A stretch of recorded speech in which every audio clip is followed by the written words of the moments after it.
मैंने सब्जी बेची है, रोड पे खड़े होके बेची है कि आज की युवा हमसे ज़्यादा समझदार और ज़्यादा इंटेलिजेंट हुआ है।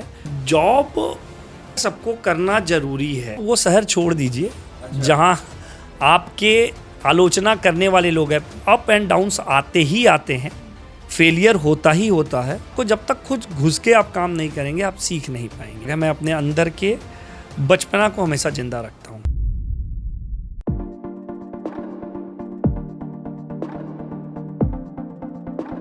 कोशिश कर हल निकलेगा, आज नहीं तो कल निकलेगा।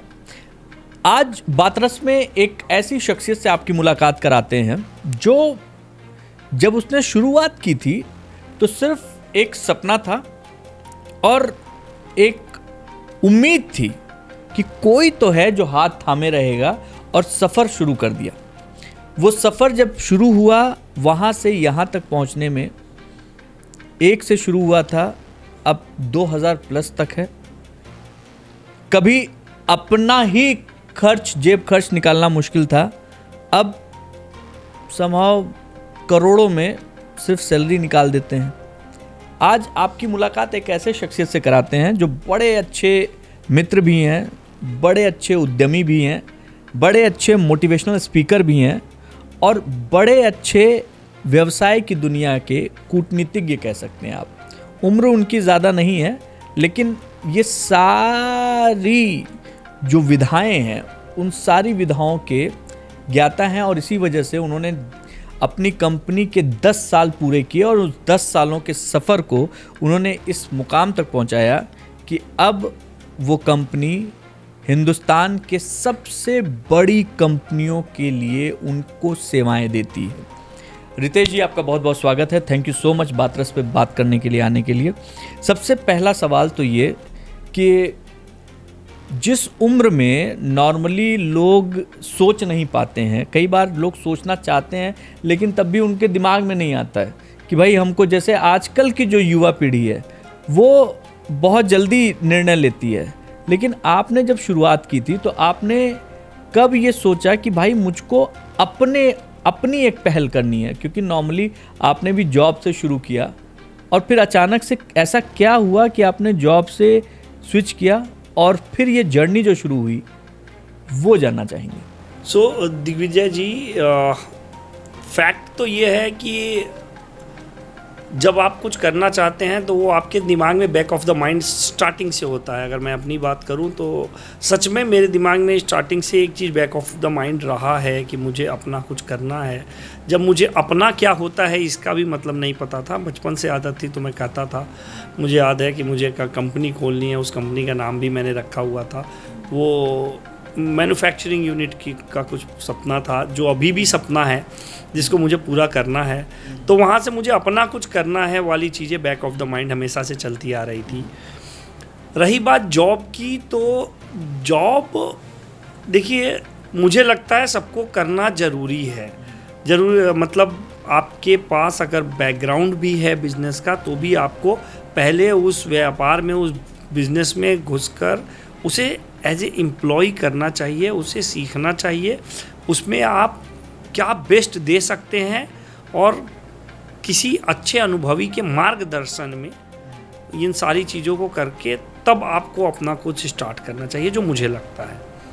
और या वहीं से हमारी शुरुआत हुई। और अमेज सॉल्यूशंस आपकी कंपनी है, 10 साल उसको पूरे हुए हैं, और उस कंपनी के मैं जानना चाहूँगा, इस कंपनी के बारे में बताइए। कंपनी करती क्या है और किस तरीके से ये कंपनी कितनी जगहों पे देश में इस समय अपनी सेवाएं देती है? अमेज सॉल्यूशन अभी कुछ 10 स्टेट ऐसे हैं जहाँ पे हम लॉजिस्टिक्स की सर्विस प्रोवाइड करा रहे हैं।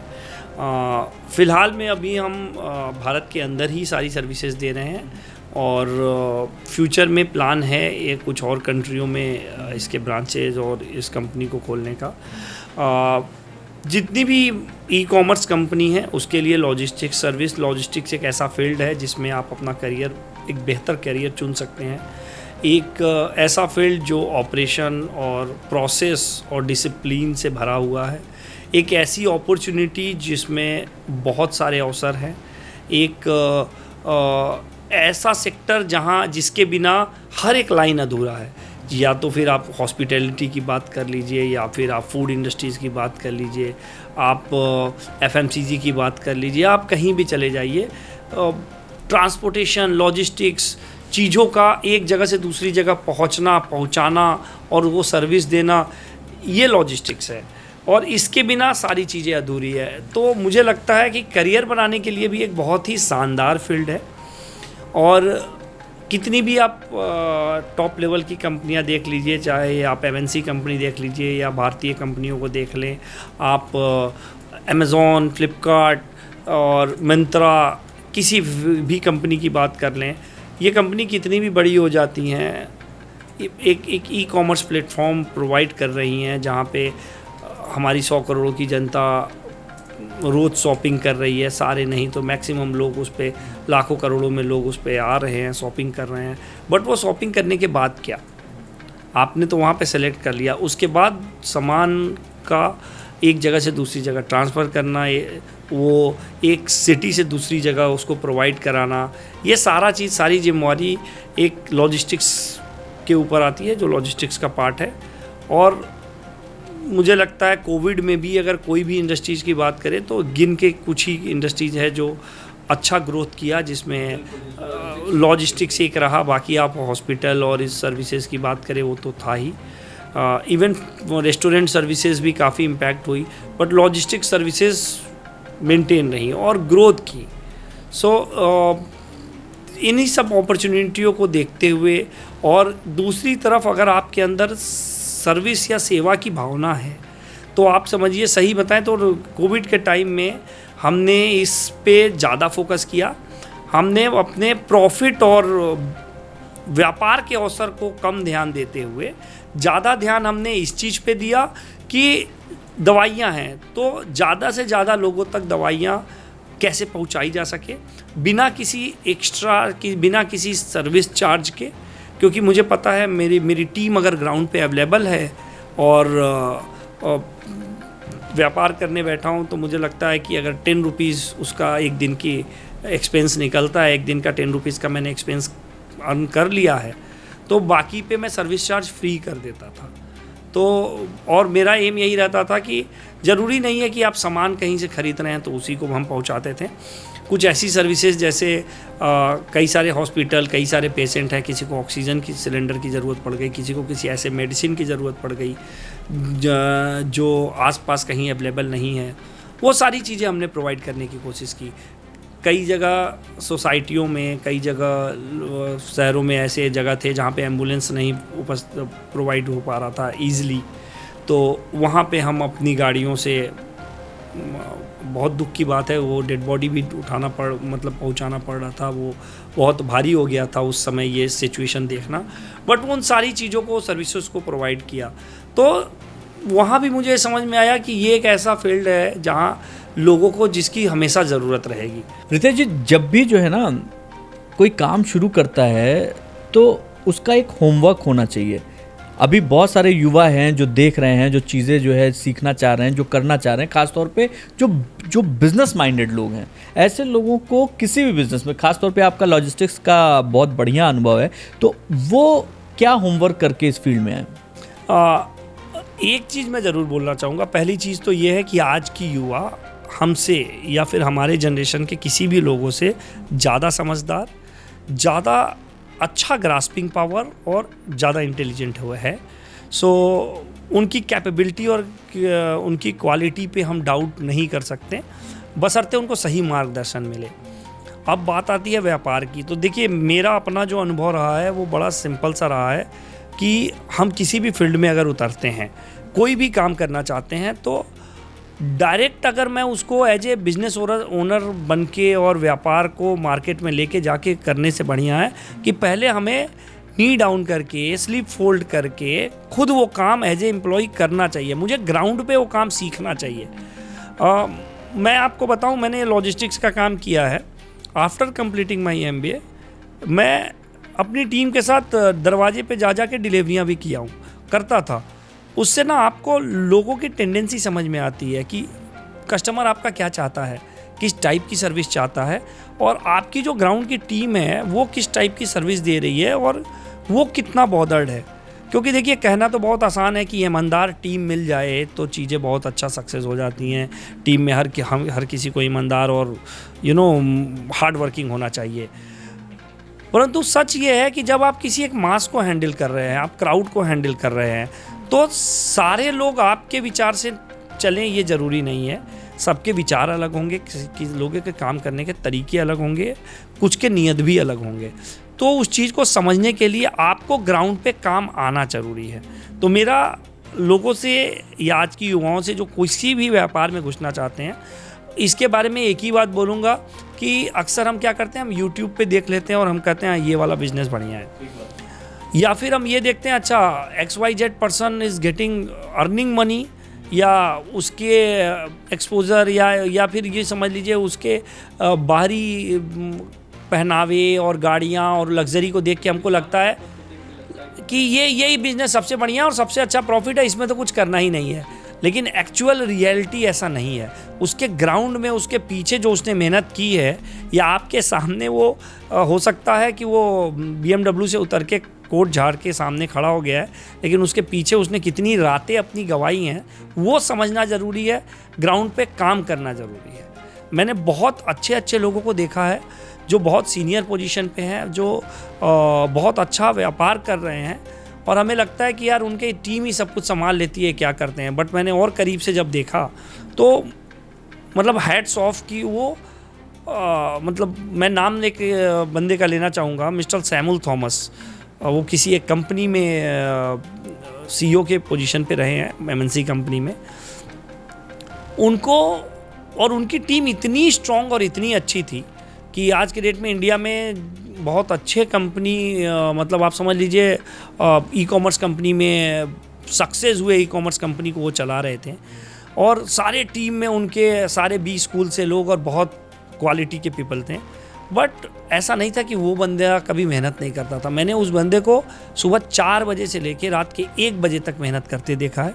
एक चीज़ इतना शार्प माइंडेड वो इंसान, मैं हेड्स ऑफ करता हूँ उस बंदे के माइंड की, दिमाग की, उसके वर्किंग की, कि मतलब जितना मेहनत वो करते हैं, अगर उतना मेहनत सच बताऊँ अगर हम सरकारी नौकरी की करते तो हम कहीं IAS PCS बन के बैठे होते। तो मुझे लगता है कि मेहनत सरकारी हो या प्राइवेट हो, डेडिकेशन आपको पूरा चाहिए, और जितने सीनियर पोजीशन पे जाएंगे उतना ज़्यादा आपको मेहनत करना पड़ेगा, शार्प माइंडेड होना पड़ेगा, और आपको कंफर्ट लेवल से बाहर आना पड़ेगा। बिल्कुल ठीक बात। एक चीज़ और है, मुझे लगता है एक कहावत है, दुनिया का सबसे बड़ा रोग क्या कहेंगे लोग। मौत के डर के बाद अगर किसी चीज़ का डर सबसे ज़्यादा लोगों को है, वो है आलोचना का डर। जब भी आप आलोचना और स्वाभाविक सी बात है कि मिडिल क्लास फैमिली से जो बच्चा निकल कर आता है, वो जैसे ही कुछ ऐसा करना चाहता है, नौकरी को छोड़कर कोई अपना कुछ करना चाहता है, तो सबसे ज़्यादा आलोचनाएं उसी की शुरू होती हैं। वो चाहे वो यूट्यूबर बनना चाहे, चाहे वो एक बिजनेस खड़ा करना चाहे, चाहे कुछ भी करना चाहे, तो जो आलोचना होती है वो आपके साथ भी हुई होगी, आपने भी झेला होगा। इसके लिए मैं बहुत एक सिंपल सा फंडा बताता हूँ जो मैंने किया है। मुझे नहीं पता ये बाकी लोगों के लिए कितना सही लगेगा। पहला तो आप वो शहर छोड़ दीजिए जहाँ आपके आलोचना करने वाले लोग हैं। सबसे पहली बात कि आलोचना से आपको कोई फ़र्क नहीं पड़ना चाहिए, तो बट फिर भी आपको पता है कि आपकी एक अच्छी खासी मिडिल क्लास फैमिली की सबसे बड़ी प्रॉब्लम जो आपने बोला कि रिश्तेदार, दोस्त, परिवार इतने हैं कि वो कहना पहले शुरू करते हैं, फेलियर पे उंगली उठाना पहले शुरू करते हैं, और फेलियर का रीज़न ढूंढना भी आप में से ही खोजना शुरू करते हैं। सो मुझे लगता है जो मैंने किया, सबसे पहले वो शहर छोड़ दिया जहाँ पे मेरे परिवार, मेरे रिश्तेदार, जहाँ पे मेरे ऐसे लोग थे कि जो मुझे काम के बारे में आलोचना करना शुरू करें। और मैं एक अच्छे खासे ग्रेजुएशन, पोस्ट ग्रेजुएशन के बाद की बात कर रहा हूँ कि मैं जब जॉब करता था, आपको सुन के बड़ा अजीब लगेगा, मैंने सब्जी बेची है, रोड पे खड़े होके बेची है, और उसमें मुझे आज भी कोई बुरा नहीं लगता है क्योंकि वो मेरा काम था। मैं एक डिपार्टमेंट देखता था, एक रिटेल था जिसमें फूड एंड ग्रोसरी और फ्रूट एंड वेजिटेबल भी डिपार्टमेंट हुआ करता था। सो कुछ ऐसा सिचुएशन आया जिसमें मेरी टीम के कुछ लोग बैठे थे और वो बोल रहे थे कि अरे सर बड़ा अजीब लगता है लोगों से पूछना कि ये, जैसे अल्फांसो महाराष्ट्र का बड़ा फेमस आम है, बहुत अच्छी क्वालिटी का है, तो बोले कि अरे सर हर आदमी से पूछता बैठूं, मतलब मेरे यहाँ वो डंप बहुत जा रहा था। तो मैंने लोगों से पूछा अपनी टीम से कि ये क्यों इतना डम जा रहा है, आप लोगों को पूछ के क्रॉस सेलिंग करके निकालो। तो उन्होंने कहा अरे सर बड़ा अजीब लगता है, क्योंकि they are at department manager position पे वो थे। तो कहें कि सर मैं मैनेजर होकर सर सबसे पूछूं सब्जी लोगे या मैंगो ले लो, अरे अजीब लगता है। जबकि वो एसी एक रिटेल का शॉप था, एसी था, 2 फ्लोर की बिल्डिंग थी, उसके अंदर उन्हें पूछना था जो कस्टमर आ रहे हैं। तो उसको समझाने के लिए मैंने 2 घंटे वो आम की पूरी ट्रॉली लेके, और जैसे आप समझते हो ठेले पे लोग बैठते हैं ना, मैं बाहर रोड पे लेके आया, प्रॉपर कपड़े मतलब कोट वगैरह उतार के, शर्ट पैंट पहन के, एंड ट्रस्ट भी मुझे लगता है 2 घंटे के अंदर मैंने वो 2-3 ट्रॉली था वो सारा बेच दिया। और सेम रेट में बेचा। बट ये था कि बिलिंग कराने के लिए उनको अंदर बेचता था कि प्रोसेस वायलेंट ना हो। तो प्रोसेस को ध्यान में रखते हुए कि उसमें इंटीग्रिटी ना आ जाए, उसमें कुछ श्रिंकेज ना आ जाए। बट वो बेचने के लिए मैंने उनको यही समझाया कि तुमको अंदर आने के शर्म लगता है, मैं इस पूरे मॉल का इंचार्ज हूँ, मैनेजर हूँ, मुझे यहाँ जितने भी कस्टमर उस एरिया के आते हैं सब जानते हैं। मैंने कोट उतारा, मैं शर्ट पैंट पहना, मैं बाहर आया, आराम से वो 3-4 जो भी ट्रॉली थी उसका लेके मैंगो और रोड पे खड़ा होकर बेचा और बिका। मतलब उसके बाद से उन लोगों को भी समझ में आ गया, तो मुझे वो शर्म नहीं आई। और मैं अक्सर जहाँ भी ज़रूरत रही, एक रूरल रिटेल में, जब रिटेल में मैंने काफ़ी समय बिताया है, रूरल रिटेल में मैं, और मुझे मज़ा भी आता था, मैं मैनेजर था, तो वहाँ पे मेरी टीम का मुझे याद है कि जब आप कोई रूरल एरिया में कोई रिटेल मॉल खोलते हो ना, तो लोग इस डर से अंदर नहीं जाते कि मॉल है महंगा होगा। तो वहाँ पे मार्केट लगता है, शनिवार बाज़ार, सोमवार बाज़ार। तो मैं लोगों को समझाया कि जस्ट एक कैनोपी लगाओ एडवर्टाइजमेंट के लिए वहाँ पे। तो फिर आप देखो, आप किसी भी एरिया में जब मॉल खोल रहे होते हो ना, तो लोग वहाँ के लोकल लोग ही आप लेते हो। तो उन लोगों को फिर से वही शर्म आने लगी, सर वो मेरे गांव के लोग हैं, वहाँ मैं कैनोपी में बैठूंगा ये वीकली मार्केट में, तो लोग क्या कहेंगे। सेम वही था कि वहाँ इतने दिन हो गए थे कि लोग मुझे जानने लगे थे। मैंने 1-2 स्टाफ लिया, एंड ट्रस्ट मी, कंपनी से परमिशन लिया, मैंने कैनोपी लगाई, कैनोपी में ऊपर कैनोपी लगाई, नीचे मैंने चटाई बिछवाई, सारा प्रोडक्ट रखवाया। वो कुछ अपैरल्स के थे, कुछ एग्रीकल्चर प्रोडक्ट थे जो फार्मर के लिए यूज होते हैं, सब पे प्राइस टैग लगवाया। और जिस तरह आप देखते होंगे शनिवार बाज़ार, रविवार बाज़ार में लोग बैठते हैं, आराम से बैठा मैं वहाँ, और वहाँ से भी अच्छा खासा सेल हुआ, क्योंकि मैं तो उसी बैकग्राउंड से आया था, मुझे ये सब काम करने में कभी भी शर्म नहीं आई। तो वो बाद में ना वो लोग आके खोजते थे वो कि वो वाले सर का शॉप कहाँ है। तो 1-2 वीकली बाज़ार में मैं बैठने लगा। तो फिर मतलब मुझे ऐसा लगता है कि पहले आपको अपनी शर्म को छोड़ देना चाहिए। ये जो आपका सबसे बड़ा दीवार ना, बैरियर यही है कि आपको शर्म आती है, तो वो शर्म को आप बेच दीजिए। जिस दिन आपने उसको बेच दिया ना, उस दिन आप फिर कुछ भी कर सकते हैं। तो वो सब चीज़ें एक्चुअली मुझे ना इतना ग्रो हुआ उस चीज़ से, मतलब मेरे करियर में मेरा ब्रांच या जो मैं मॉल में था उसका ग्रोथ हुआ, फिर कंपनी को ग्रोथ हुआ, कंपनी ने मुझे प्रमोट किया। फिर जब हर तरफ से प्रमोशन मिलता है या पुश किया जाता है आगे की तरफ, तो आप और स्पीड में आगे बढ़ते हो। एंटरप्रेन्योरशिप में जो एज अ एंटरप्रेन्योर सबसे मुश्किल चीज़ क्या है? मतलब लोग बनना तो चाहते हैं, अपने दम पर चीज़ें खड़ी करना चाहते हैं, लोग शुरू भी करते हैं, गिरते भी हैं और संभलते भी हैं। सबसे मुश्किल चीज़ क्या है और सबसे ज़रूरी चीज़? बेसिकली मुश्किल और ज़रूरी। सर सबसे ज़रूरी चीज़ है सर्वाइव करना। परिस्थितियाँ आपको अप डाउन्स आएंगी, बुरी से बुरी परिस्थिति आएगी, जब आपको ऐसा लगेगा कि नहीं अब सब छोड़ देना चाहिए, आपका पूरा होप ख़त्म हो जाएगा, ऐसी भी स्थिति आएगी, क्योंकि कोई भी परिस्थिति सेम नहीं रहती है। और इम्पॉर्टेंट ये है कि ये याद रखिए कि ये जो भी स्थिति है उससे आप आराम से निकल जाएंगे। अगर आप में जिंदा रहने की क्षमता है, आपकी लाइफ वहीं एंड है जिस दिन आपकी ज़िंदगी ख़त्म हो गई, उस दिन तो आप अगर हंसते हुए आपकी ज़िंदगी ख़त्म हो गई तो यानी आपने लाइफ अच्छे से गुजार दिया। अगर रोते हुए आपकी ज़िंदगी ख़त्म हो गई, इसका मतलब आप जिस दिन डेथ हुआ उस दिन तक आप रोते ही रह गए। ठीक है, तो जब आप रो रहे हैं ना, उस दिन इतना बस हिम्मत रखिए कि आपको अपनी लाइफ का एंड नहीं होने देना है। ये समय है, गुजर जाएगा। तो जिस दिन वो समय गुजर जाएगा ना और आपके हंसने का समय शुरू होगा, तो वहाँ से फिर आपको ये लगेगा कि यस लाइफ अभी है, और वो फिर हंसते हुए ज़िंदगी जाएगी। एक सबसे इम्पॉर्टेंट चीज़ ये है कि जो मैंने आपको बोला कि अप एंड डाउन्स आते ही आते हैं, फेलियर होता ही होता है, तो उसको अनुभव समझ के, पार्ट समझ के उसको स्टैंड करना है वहाँ पे आपको, अपने लिए और अपनी टीम के लिए। चीज़ होती है विल, आदमी कहता है ना, मेरी इच्छा, मेरी सोच, मेरा मेरा महत्वाकांक्षा, विल के साथ स्किल कितना ज़रूरी है? सर विल के साथ स्किल जरूरी बहुत है, बट वो स्किल डेवलप कैसे होगा वो मैं फिर से वही बोलूँगा कि वहाँ पे आपको ग्राउंड पे काम करना पड़ेगा।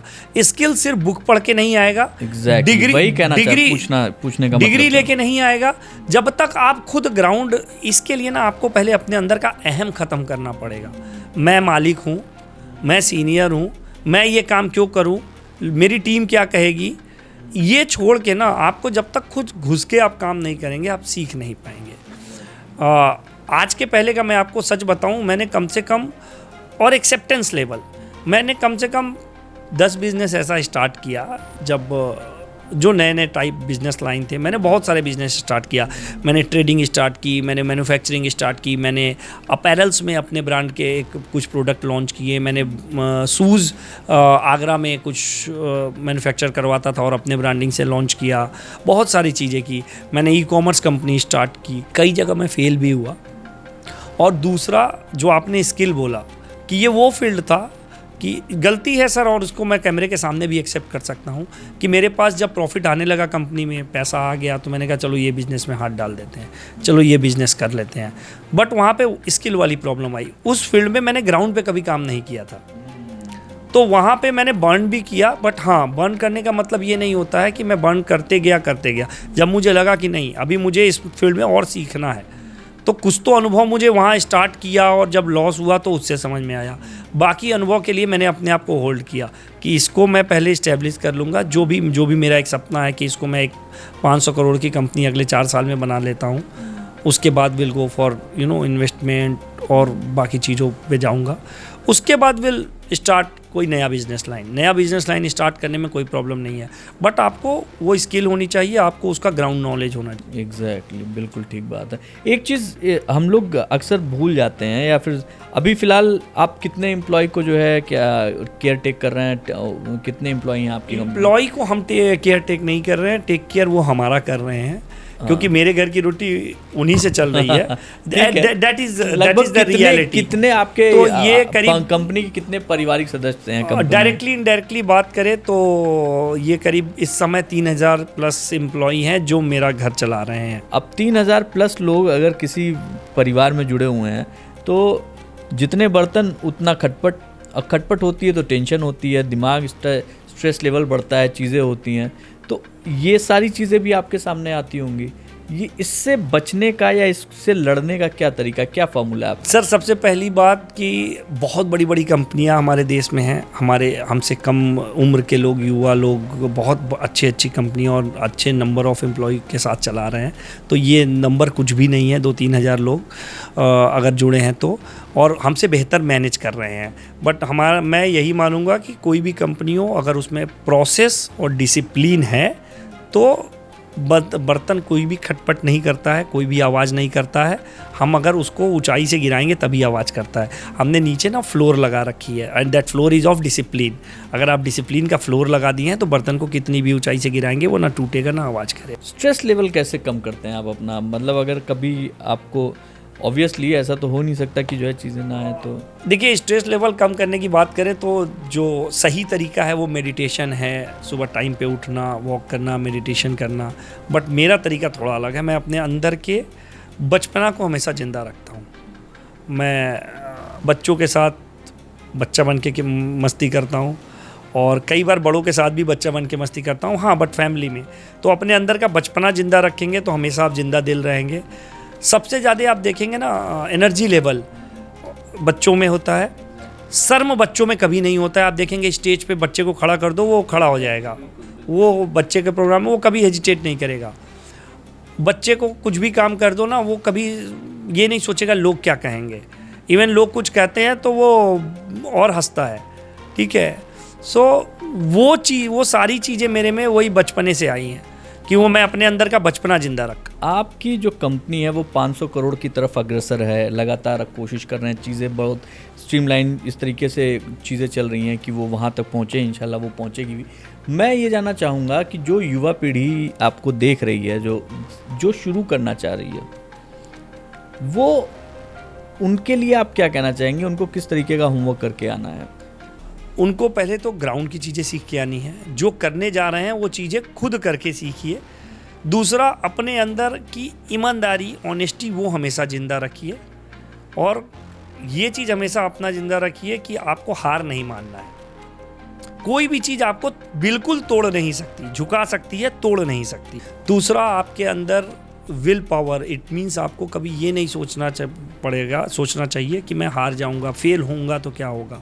क्या होंगे? फेल होंगे तो आप कुछ लेके आए थे, स्क्रैच से शुरू किए थे तो स्क्रैच तक जाएंगे, उससे नीचे नहीं जाएंगे, फिर से वहाँ से खड़े होंगे। ये आपके अंदर एक विल होना चाहिए।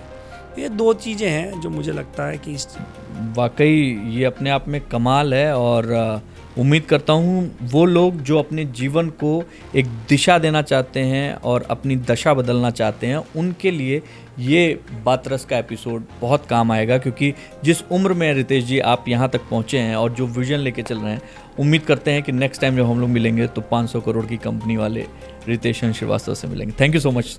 Thank you sir, thank you.